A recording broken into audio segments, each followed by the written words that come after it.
When we speak of the last goodbye, what we are truly talking about is the moment the narcissist can no longer keep up their belief of being in charge. For years, maybe even decades, the whole relationship has turned around one specific way of acting. Power, not always power, in the clear sense, like telling you every action or choice, though that often takes place. It is much deeper. It is mind control, the feeling that they are the main focus, that your feelings and ideas move only because of them. The narcissist lives because of this setup. They get energy from it. When you speak a real final goodbye, when you break the cycle of confusion and pull away fully, that whole system falls apart. You must grasp something about people who live in this way. Their sense of who they are is not built on anything strong. A healthy person, even when faced with being turned away or left alone, has some inner structure to depend on. An inside frame of values, aims, or connections that can hold them up during times of loss. The narcissist does not have this. Their self is put together like a house of mirrors, always sending back the reflection of attention and praise from others. Remove those reflections and the house breaks down. The final goodbye is not just painful to them, it threatens their very existence. It feels like death because the person they have pretended to be cannot live without someone else noticing it. And this is why the loss of power is so scary. Power is not just a plan for them, it is their lifeline. The connection itself is never really about caring or love. It is about tying you into their world. That tie allows them to feel real. But when the tie is broken, when you step away and refuse to be pulled back, they are left alone with themselves. And that is precisely what they cannot stand. They cannot stand themselves. They cannot sit with the emptiness that is left when the game ends. Now, it is important to note that not all goodbyes cause this breakdown in the same way. Many times people leave but still stay caught up emotionally, still arguing, still answering, still reacting. The narcissist gets stronger from that because even anger is a type of link. But the real goodbye, the one where you fully separate, removes even that, and this is why it is different. It cuts the last thread, the quietness, the absence, the refusal to be pulled back into the cycle. That is what deals the deadly blow to their feeling of power. You could see it almost like a hunter that suddenly finds its target gone. The hunter does not simply move on as if nothing happened. It struggles wildly, it becomes frantic because its survival depends on the hunt. In the same way, the narcissist's sense of self depends on you taking part in their drama. When that drama stops, they are left exposed. It is not just that they lose you, it is that they lose the framework that made them feel strong, important, alive. This collapse often comes with an almost dramatic show of feelings, rage, denial, a wish for revenge, or even sudden begging. But if you look closely, you see the same basic desperation. They cannot accept the fact of losing control because it is not just the relationship they have lost. It is their whole structure of being. The final goodbye makes this truth clear. It removes the false idea that they were ever truly in charge. And here is the strange twist.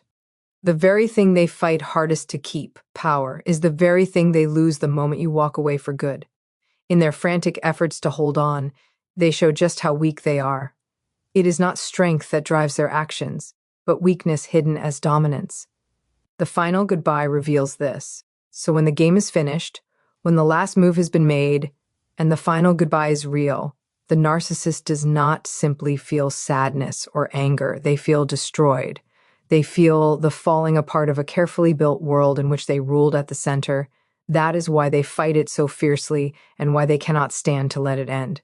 The truth is the loss of power is not only their biggest fear, it is their sure fate, because no false idea, no matter how detailed, can keep itself going forever. And when it breaks down, when you finally step away, you reveal the deepest truth of all: their power was never real. The loss of power is not just the end of a connection, it is the end of their false idea. And in that moment, you become free, and they are left to face the one enemy they cannot beat: themselves. When you get to the point of a final goodbye with a narcissist, one of the first things you notice is not just the collapse of their power, but the outburst of rage that follows. It is important to know that this narcissistic rage is not normal anger. Normal anger is usually balanced. It comes up when someone feels hurt or treated unfairly. It can often be expressed, settled, and forgotten. Narcissistic rage, on the other hand, is a deep, sudden burst. It comes from a place much deeper and darker. It is the reaction of a person whose shaky sense of self has been threatened at its core. What makes this rage so intense is that the narcissist sees your goodbye as more than just rejection. To them, it is an act of betrayal. And betrayal for the narcissist is not simply hurtful, it cannot be endured. It shatters their belief of being better and lasting forever. They thought they were vital, that they were the center of gravity around which you moved. When you walk away, you prove that this was never true. And instead of facing that reality, they strike out with fury. Now, why is this rage so easy to predict? Because for the narcissist, dealing with emotions has never been learned in a mature way.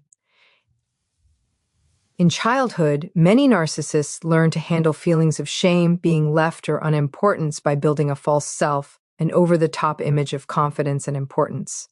This false self becomes their shield. But when the final goodbye pierces that shield, the old hurts they have been guarding break out to the surface. Rage is their defense.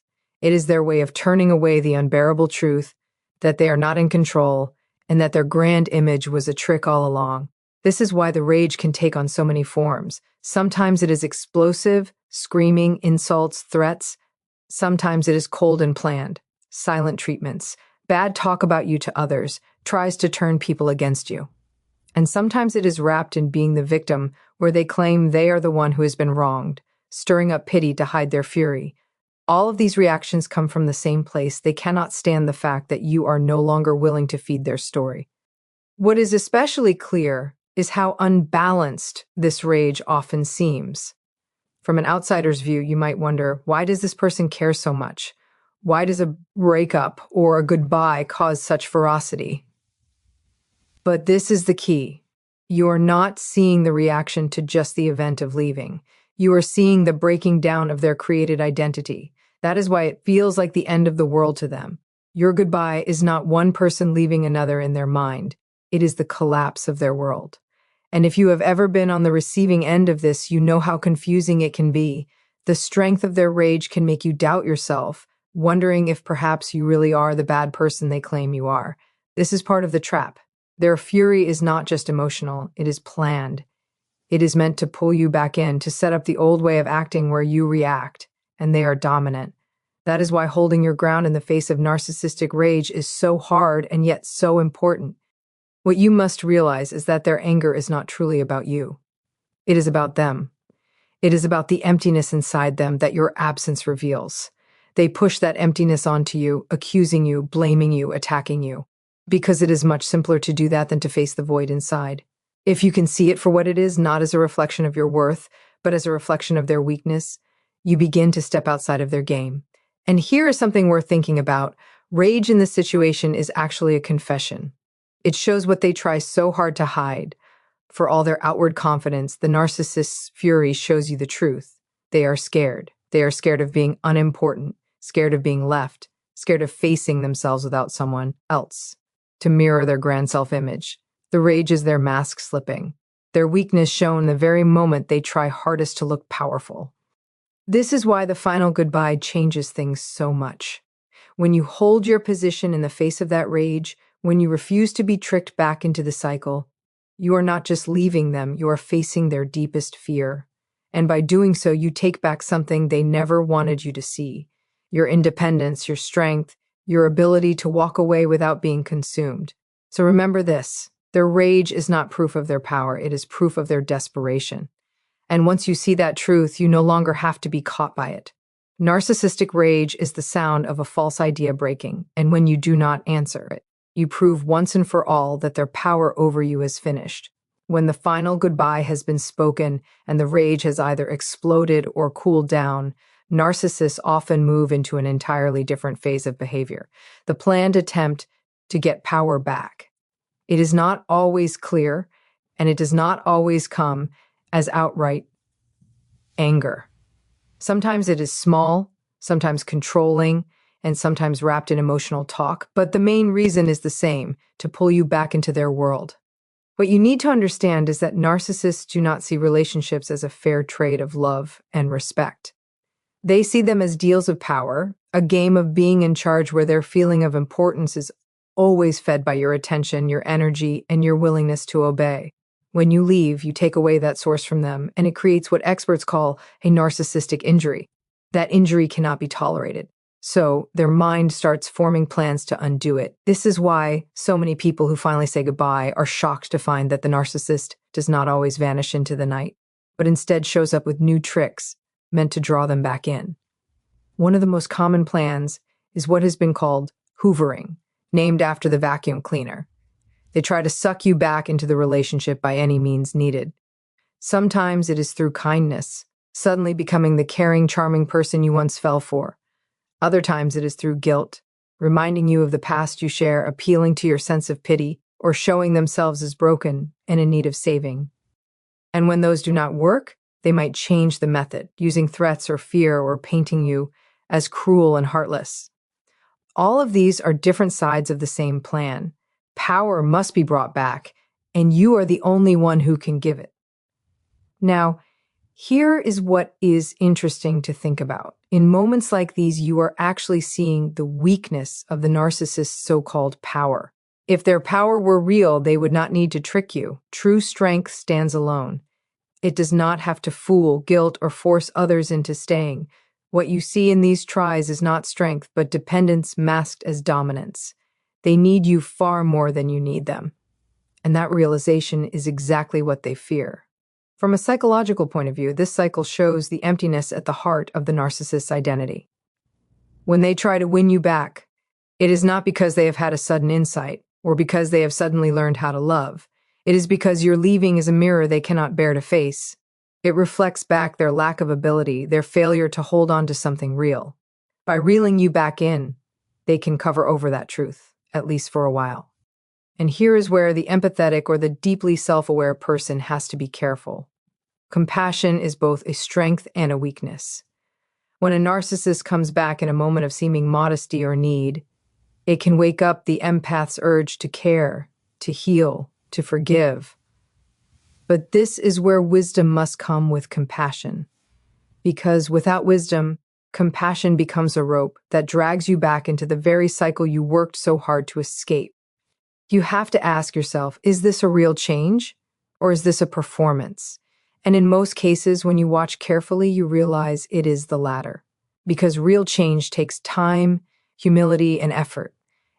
It requires the narcissist to face their own flaws, their own shadow, and that is precisely what they have spent their entire life avoiding. What you are more likely seeing is not transformation, but desperation. A desperate attempt to cover up the wound your goodbye caused. There is also another layer worth thinking about. When the narcissist tries to reel you back in, they are not simply trying to recover a relationship, they are trying to change the ending. A final goodbye is a form of closing. And closing is power. It says this is done, this is settled, and I choose to walk away. For the narcissist, closing is unbearable because it takes away their chance to keep the game going. If they can pull you back even for a moment, they get to change the story. They get to say, see, you did not really leave. I still matter. I still control the script. That is why the biggest act of strength in these moments is not to respond, not to explain, not to open the door again, because every word you give them, every bit of attention, is another chance for them to twist the story in their favor. Quietness in this sense is not weakness. It is the purest type of power. So when you find yourself facing the narcissist tries to reel you back in, remember what is truly at risk. It is not about them needing you, it is about them needing to avoid themselves. And if you fall back into the cycle, you give them that escape. But if you stand firm, if you let the goodbye remain the goodbye, you force them to face the very thing they have always run from, the emptiness of their own reflection. Their tries to reel you back in are not proof of their love. They are proof of their dependence. And the greatest victory comes when you see that dependence for what it is and refuse to let it pull you under again.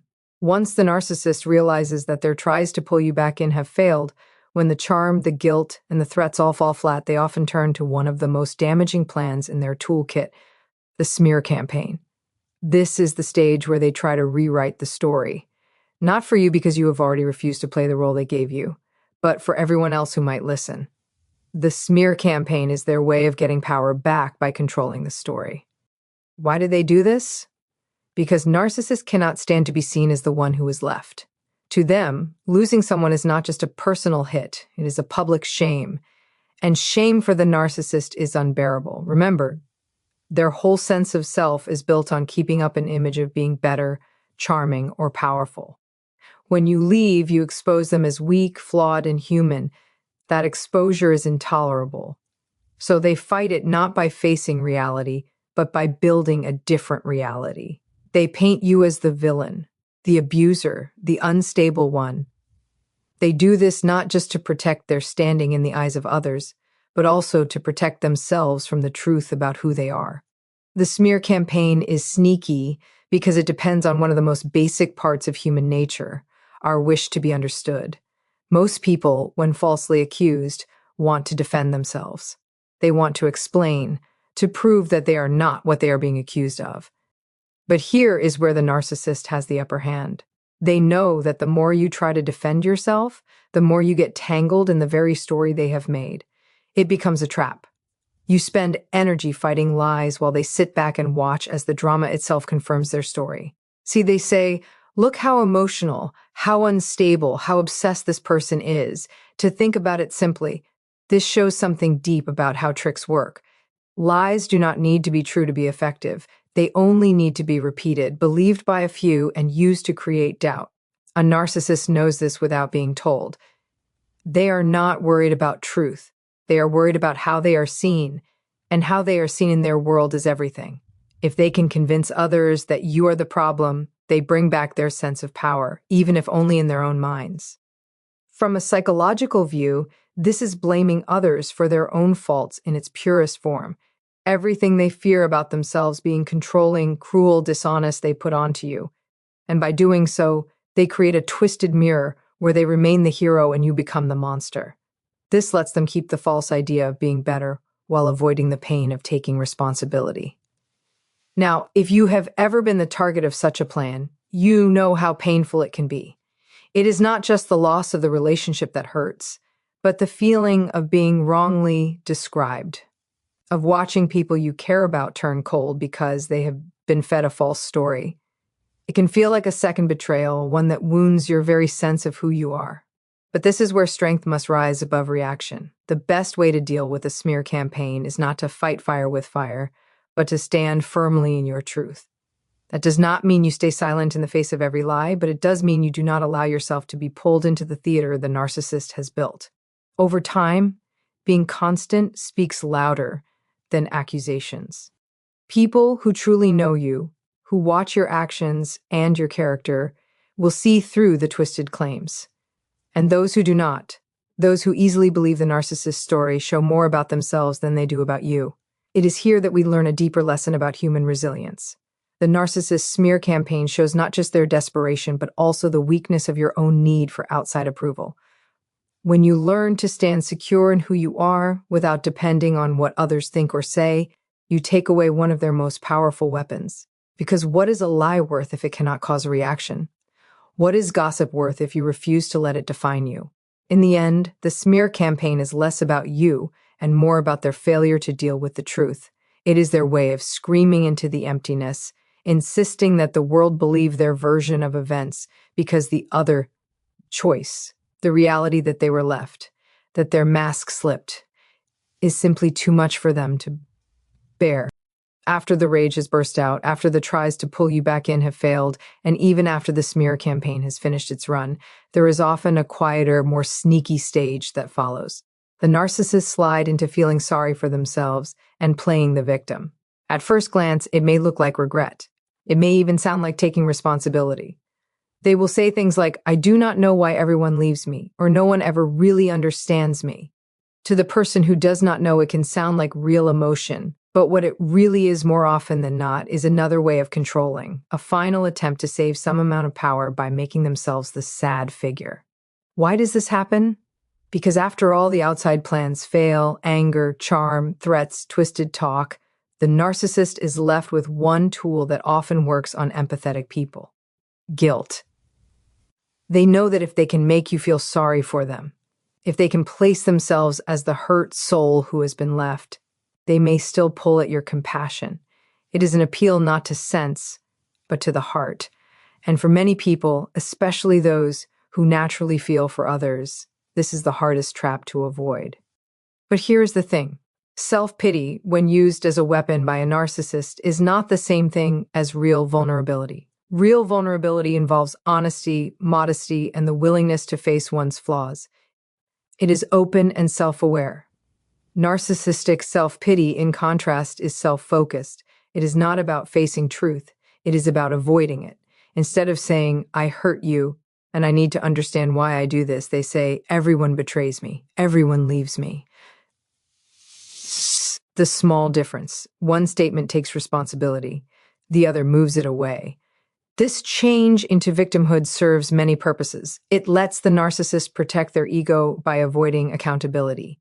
If they are the victim, then they do not have to face the shame of being the cause of the breakup. It also helps them keep an image in the eyes of others. People who do not know the full story might feel sympathy, rushing in to comfort them, offering the attention and praise they have lost from you. And perhaps most importantly, it gives them a story they can live with.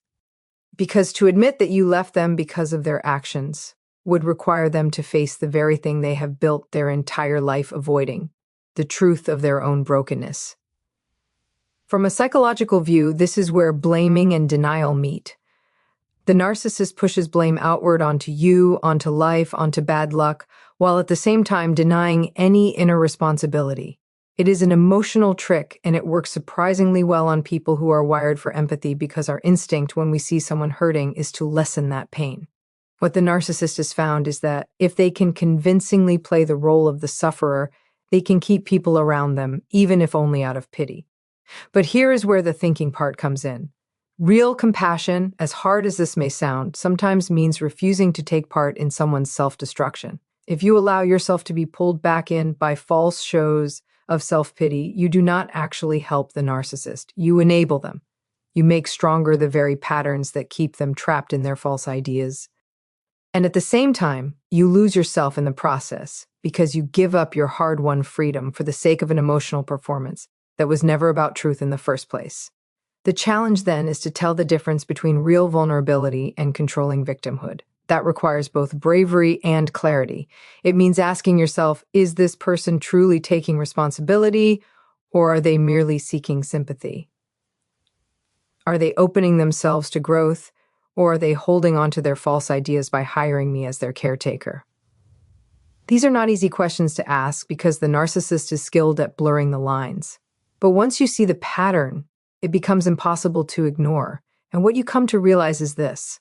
Their victimhood is not proof of their innocence. It is proof of their refusal to face reality. They would rather live as the constant victim than face the shame of taking responsibility. And in that choice, they show the very core of narcissism itself, a constant avoidance of truth, no matter how much pain it causes them or others. So when you see this stage, you must remember that your compassion is a gift, not a rope. You do not owe it to someone who only uses it to keep up cycles of harm. Real strength is the ability to hold your compassion without giving up your clarity. And real freedom comes when you can look at their self-pity, recognize it for what it is, and refuse to be tied down by it. When all the other methods fail, the anger, the charm, the smear campaigns, the self-pity, there comes a final stage that is in many ways the most troubling. The narcissist pulls back into what you might call a hollowed-out kind of acceptance. It is not real acceptance, not in the way a healthy person learns to recognize loss and bring it into their life with a sense of meaning. Rather, it is a kind of defensive retreat, a quiet sulking that hides the unresolved confusion underneath. On the surface, it may look like they have finally let go, but beneath that outer layer is neither peace nor growth. It is simply tiredness, a temporary retreat that comes not from wisdom, but from defeat. Now, it is important to make a difference here. Acceptance is not the same as transformation. When a person truly accepts the end of a relationship, they grieve, they think, and if they are honest with themselves, they grow. There is humility in that process, and humility is what allows meaning to come out of suffering. The narcissist, however, avoids humility. Their acceptance is not rooted in self-awareness, but in self-protection. They give up, not because they see the truth, but because every other plan has failed them. It is the collapse of the performance, not the beginning of insight. Thinking about it simply, you could argue that this is where the sadness of narcissism becomes most obvious. Human beings are wired to adapt. We fall, we stumble, but we can learn. We can use pain as a spark for becoming more than we were. But narcissism cuts that process short because the ego is too weak to bear the weight of accountability. The narcissist cannot turn their suffering into wisdom. So what do they do instead? They settle into a story of uselessness. They tell themselves the game was not worth playing anyway, or that you were not worth the effort, or that life is simply cruel and set against them. In doing so, they numb themselves against the pain of reality, but they also block the chance of growth. This stage, then, is strange. On the one hand, it can appear as though you have finally found peace. The narcissist is quiet, withdrawn, no longer shouting accusations or making dramas around your name. But on the other hand, it is not real closing. It is more like a performance of closing put on for the sake of saving face, both in front of others and within the private show of their own mind. That difference matters, because when you understand that, you stop waiting for their quietness to mean something it does not. You stop confusing their acceptance with reconciliation. And here is where the real challenge lies for you, not mistaking their apparent calm for a sign that everything is finally solved. The narcissist's quietness is not peace, it is being dormant. It is an emotional pause that lasts only as long as they see no chance to get power back. If a new opportunity comes up, a way to hurt you, to pull you back in, or to take back some type of dominance, they will often grab it without thinking twice. Their acceptance, in other words, is not the end of the story. It is just a break. What do you do with that knowledge? You recognize that true closing does not come from them. It comes from you. It comes from refusing to put your feeling of resolution in the hands of someone who has spent their life running from truth. The responsibility, as heavy as it may feel, is to create meaning for yourself after the destruction, to look at what happened, to take out the lessons, to face the pain honestly, and to move forward in a way that they cannot. That is what makes you different from them. That is what changes the ending into something more than despair. If you are waiting for the narcissist to meet you in that place of mutual reflection, you will wait forever. Their acceptance will always be hollow because it is never about the truth. It is about keeping up the self-image. But your acceptance, if you choose it, can be different. It can be rooted in clarity, in the decision not to play the game anymore. Not because you have been beaten, but because you have grown past it. That is the difference between living in denial and living in truth. And that brings us to the key point. The game is truly over when you stop needing their closure and begin creating your own. When you no longer mistake their quietness for wisdom. When you no longer confuse their withdrawal with peace. You step into a deeper kind of freedom. It is the freedom that comes from recognizing that the narcissist's acceptance is just another mask and you do not need to play along with it anymore.